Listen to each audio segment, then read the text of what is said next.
چودھری شجاعت حسین نے کہا ہے کہ ان کی کاف لیگ برسر اقتدار آ کر بلوچستان کے مسئلے کا حل کرے گی۔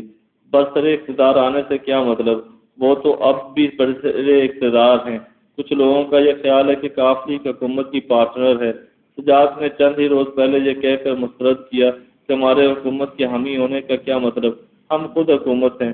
حیرت ہے، وہ خود حکومت ہے اور کہہ رہے ہیں کہ جب برسر اقتدار آئیں گے تو بلوچستان کے مسئلے حل کریں گے۔ پھر بلوچستان کے اس مسئلے حل کرنے کا مطلب کیا ہے، یہ بھی تو سمجھ نہیں آ رہا۔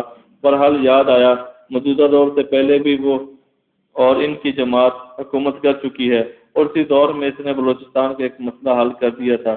اس اہم مسئلے کا حل اب تک بلوچستان کے کوئی 2-2.5 ہزار آبادکاروں کی جان لے چکا ہے۔ جب شجاعت دوبارہ برسر اقتدار آ کر مزید مسئلے حل کریں گے تو جانے کیا ہوگا۔ خدا خیر کرے۔